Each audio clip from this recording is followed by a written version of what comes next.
What's up guys, welcome back to another video. This video we will be installing a forged charge pipe for my car. But this charge pipe isn't just a regular charge pipe. This charge pipe has a blow-off valve and the stock car has diverter valves.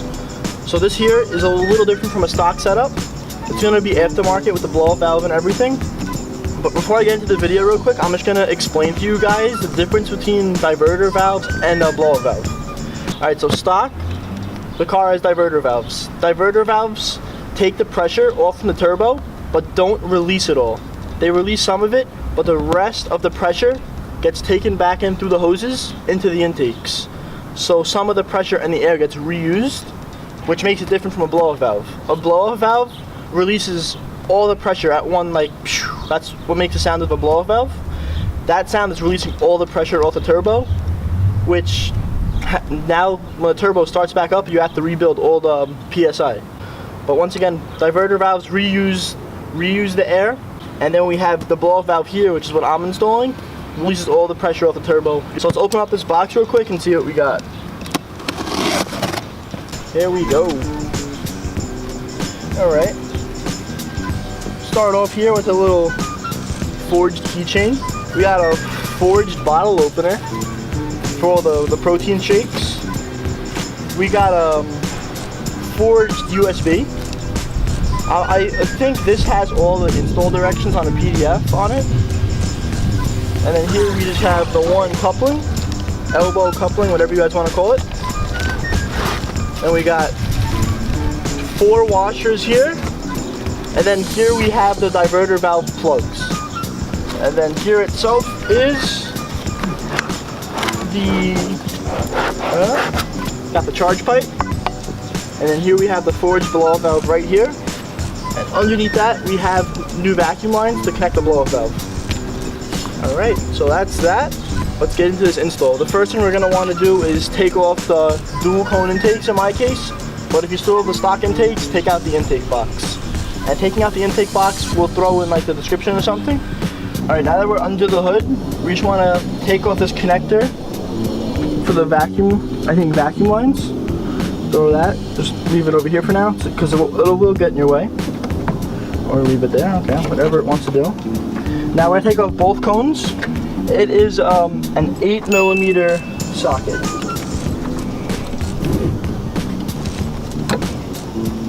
And I already have mine labeled front and back. I don't know if it makes a difference, but I do it just because. But now the front one's off, I'm taking off the back one the same exact way, and I'll get right back to you guys. Alright guys, it's a little early in the video, but we got a pro tip early. This thing here, whenever working under my car with under the hood, this just annoys the hell out of me. It's always getting in the way. So for this mod, I'm just going to take blue painter's tape, get it as high up out of the way. Clearly didn't use enough tape. Go from the top of the car, right there. Hold this thing out of the way, because right where we have to work is all here. Here we have the charge pipe, and then diverter valves. 1, 2, and see how they connect right to the intakes. Now that that's done, we have to start with taking out the old charge pipe. Now this is all just clamped up and out of the way. One more thing I'd like to add is I would plug the intake lines with a microfiber towel or something, because you don't want to drop anything down in there, because that's not going to come out. So I'd plug both of these, but now we're going to move down to the diverter valves. This here is just unscrew it, and now it should just come off. Alright, there's one diverter valve. You know what, since we're here, same thing again, just unscrew it. Alright. Guys, there's one really far in the back. I'm trying to get it out. It's a tight fit. I don't know if you can see what I'm working with, but it's a tight fit. It's just like the other 3 lines. You unscrew, and then you should just be able to pull it off. There we go. Alright. So now the next thing to do to take off the diverter valves is follow this vacuum line all the way back. It's like right above my finger. I don't know if you guys can see it, but it's right there. Just follow the vacuum line all the way back, and you should just be able to pull it off. Okay, there's that. We got the diverter valve, boys. screw-on stock parts. All right. Next thing, we're attacking the charge pipe. Next step is to remove the T-map sensor, because we're going to be reusing it on the new charge pipe. I'm using a flashlight here and a pick tool. It's hard to see, but you gotta grab it, pick up. Once I picked up enough, I should just be able to pull this right out. The T-map sensor is out, and you just want to be careful when you're prying up that little clip thing, because it's fragile, you don't want to break it. But after you pry it up enough, just pull down the C-clip, not the C-clip, the T-map sensor will come out. Now we have to take out the C-clip here. I'm going to use a picking tool, which we got from the intercooler video. Take that out. And down here attached to the intercooler hosing, we have a 7mm hose clamp that we're just going to loosen this. And now then with the C-clamp up here, C-clip, I'm sorry, we should just be able to wiggle this out. Never mind, we have also a T25 right here. So you have the T25 here, the C-clip, and then we have the 7mm hose clamp down at the bottom. Now we have all the hardware loosened or taken off. In this case, you just want to wiggle it off now. All right, here, come down to the intercooler hosing. All right, there it is. Wow. All right, we got the stock charge pipe, diverter valves, but don't throw this out yet. We're gonna have to take off the T-map sensor bracket, or the T-map sensor itself, and we're gonna have to put that onto the new charge pipe. Now that the stock charge pipe is out, before we locate the T-map sensor, the first thing I want to do is just take the vacuum line that Forge gave us and just attach it to where we took off the old vacuum line. So remember how we had the old vacuum line all the way back here? You're gonna see the spot. I can't quite get it on camera, but see the spot? You just want to put the new vacuum line right up on into place. And you want to make sure you get that all the way up. I'm just going to leave this over here for now. So here we have the stock charge pipe, and here we have the new charge pipe with the blow-off valve. First, you're going to want to take off this C-clip. Take this off. We're going to be putting that onto the new charge pipe. But first I'm going to worry about taking off the T-map sensor, which is right here. This is just a T15 Torx. Take that out. Now that both of the screws are out, you should just be able to twist it, twist, and just pull. So now we have T-map sensor. Now we're just going to throw it right onto the new piece. Now just to put the T-map sensor back in, just take the old screws, just throw them right back into place. So now that we have this all assembled technically, we just put the old T-map sensor back on here. We're just going to want to throw this guy into place. Here it's going to be a tight fit no matter how you do it. So you just got to work with what you have and see what's the best fit for you. So here we have the charge pipe not in place, but we just have it thrown down in the engine bay. Right now I'm just going to futz around with it. It's a very tight fit in here, so I'm just going to bring you guys along. I'm just going to try multiple ways of getting it in, because then we also have to fit the coupling down there. So right now I'm going to start with connecting it right here.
6 screws back in. But now you see the head of the blow-off valve where the vacuum line is going to connect is pointing back there. So I have room for the vacuum hose, the vacuum line to fit, so I'm just going to connect that real quick. Make sure we're all the way in. Alright, all the way on. Blow-off valve's connected. So next up we have to plug the diverter valves. We have one here, we have one in the back. And we were supplied with grease to kind of lube up the slot for the diverter valve and the plug, but I don't feel the need for it, so I'm going to lay it off to the side. If you guys want to use it, go for it, but I'm not going to. So now we just take the hose clamp here, throw it onto the plug. Make sure the plug goes on.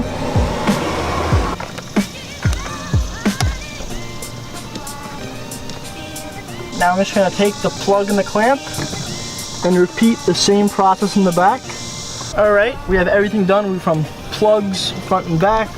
We got the blow-off valve and the vacuum line from the blow-off valve back to the car, charge pipe, coupling, bolt that holds the charge pipe on, everything's set. Last thing you want to do is just make sure you put the T-map sensor back in. T-map is back in. I want to put back on my intakes, and then after the intakes are on, just plug this one back up and we'll be done. Alright guys, we are all in. Everything's all set. The dual cone intakes are back in. And if you don't have dual cone intakes, you put back in your stock air box. And then here we have the other vacuum line back in. Everything looking good. Alright, and now that it's all in, I'm going to get some revs, see if we can hear the blow-off valve let off. That's pretty much it, guys. If you like the video, drop a thumbs up. If you have any questions or comments, leave them down below. I'll get back to them as soon as we could. And if you like the video and you haven't subscribed already, drop a sub. It helps us out. Alright guys, that's it for this video. We'll see you in the next one. Peace.